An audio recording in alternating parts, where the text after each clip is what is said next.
We're a friendly Mark, show. in Italy. You're talking to Eric and Lloyd. How are you doing? Hello, nice to meet you, Eric. Hi. Hello, fellow European. Sorry, my English, of course, I'm not native speaker. Yeah, I don't want you to speak it, but you're a fellow European. Yes, I understand. Yeah. So, I'm very happy to call. I've been watching a lot of your videos, Lloyd, and I've been watching the Heathen that I experienced for, I guess, 1 year. Oh, rock Also, on. I've been watching a lot of. As Also, I've been watching a lot of clips on YouTube, so it's very, very happy to call. and it says here that you're a Jehovah's Witness, correct? Yes, I was a Jehovah's Witness. Oh, you were a Jehovah's Witness. Until, I was, yeah. Okay. Do you still believe? Or are you an atheist? No. I'm what Lloyd would call faded. I mean, I'm not this fellowship.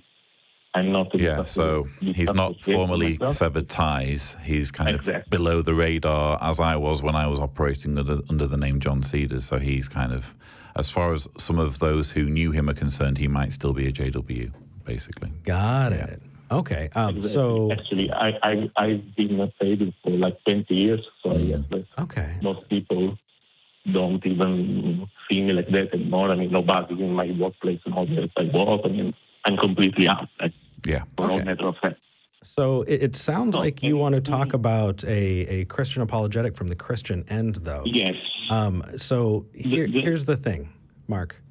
I tend to shy away from atheists talking about Christians when there's not a Christian here, just because it inevitably creates a straw man. I would love to hear you two talk about it and present it, because if this is something that's unique to Jehovah's Witnesses and can help people, absolutely.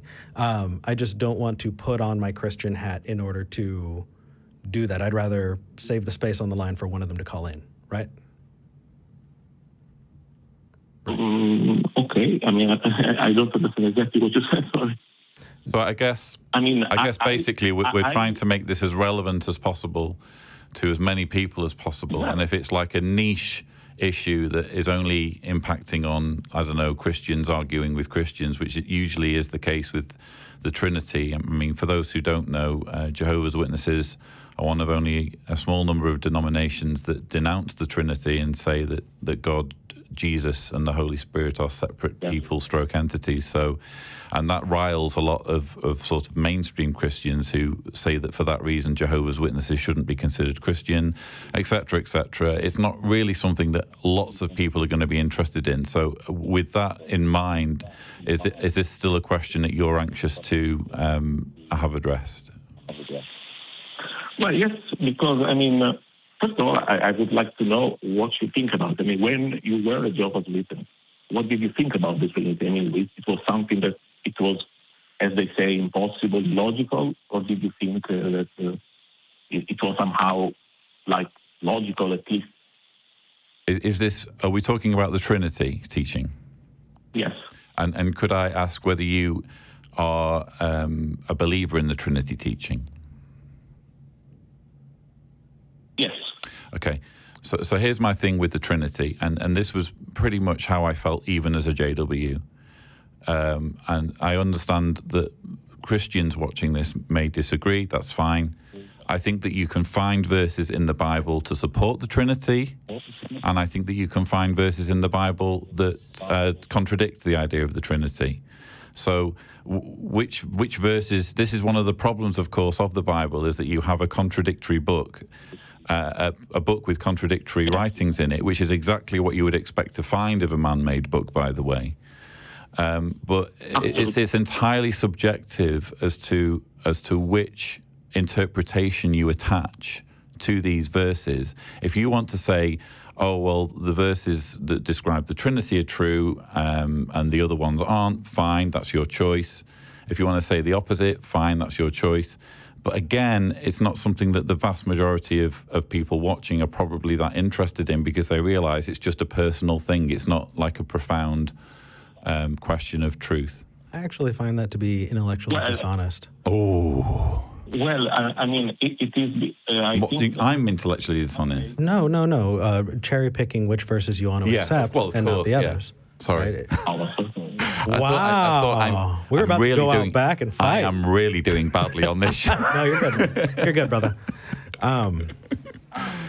Yeah. So what I was saying is that because after I stopped being a Jehovah's Witness or going to the meetings and all, I consider myself an atheist for at least like 18 or 19 years. It's only recently that I started to believe again.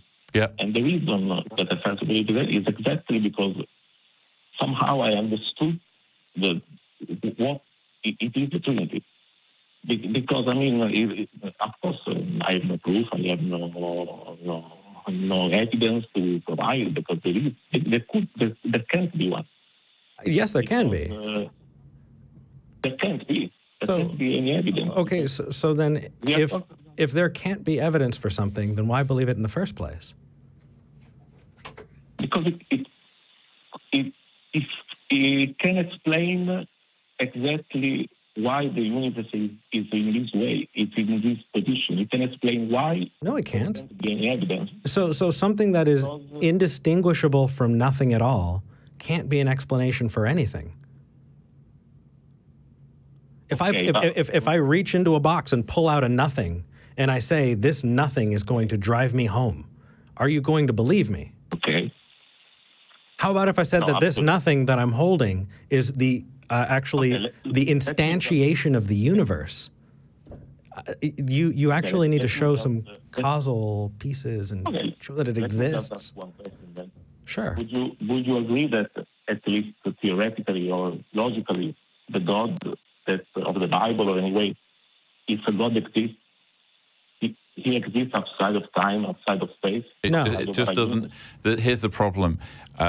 It probably matters to you for reasons that are personal to you.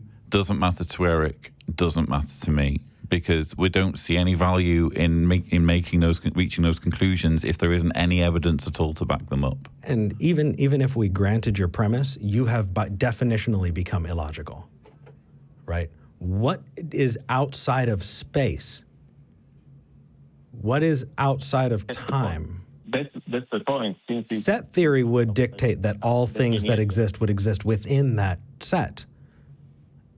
Exactly. But if there is a God, wouldn't he be outside of space? No. If there's, so if I am God, would I have existed outside? Who gives a fuck? Who cares? I can do this about everything, right? I could say, actually, before the instantiation of the universe, Lloyd drifted through space and time. He stood upon the surface of the waters. Absolutely. Is that valuable in any way?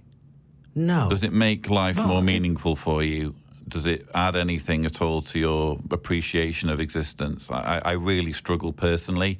But hey, I'm not going to say that you're not entitled to think that. It's just the problem comes when you expect other people to think about this the way you think about it, when it can't be supported by evidence. Every religion is wrong, because every religion is every religion is wrong. to other people. Now, every religion is wrong, absolutely. Yeah. Okay. They try to that said, to other people, but that's all good. That said, line of thought that of course can be.